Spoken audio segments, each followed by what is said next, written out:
ഇളയരാജയ്ക്കൊന്നും കാസറ്റിലാക്കി tune തരില്ല. പെട്ടെന്ന് ഇരിക്കുകയാണ്. ഇളയരാജയ്ക്ക് ട്യൂൺ എഴുതാൻ വലിയൊരു അപകടവും കൂടി കുമാരനാശാൻ വിചാരിച്ചാൽ നടക്കില്ല.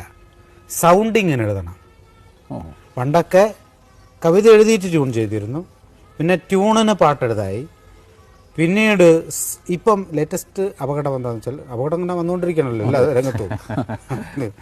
സൗണ്ടിങ് തന്നെ തന്നെ തന്നെ കാരണം റിതം ഫിക്സ് ചെയ്തിട്ടുണ്ടാവും, അതിനനുസരിച്ചുള്ള വാക്ക് വേണം. തന്നെ തിന്നെ തന്നെ തത്തം തിന്നെ തന്നെ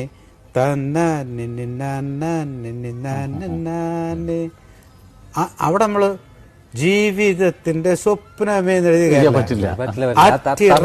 അതിന്റെ മുള്ള താളം ടൺ ടം ടൺ ടം വായിച്ചുകൊണ്ടിരിക്കും. ആറ്റിറമ്പിലെ കൊമ്പിലെ തത്തമ്മേ കളി തത്തമ്മ. കറക്റ്റ് ആ റിഥം കറക്റ്റ് അങ്ങനെ കിടക്കുക.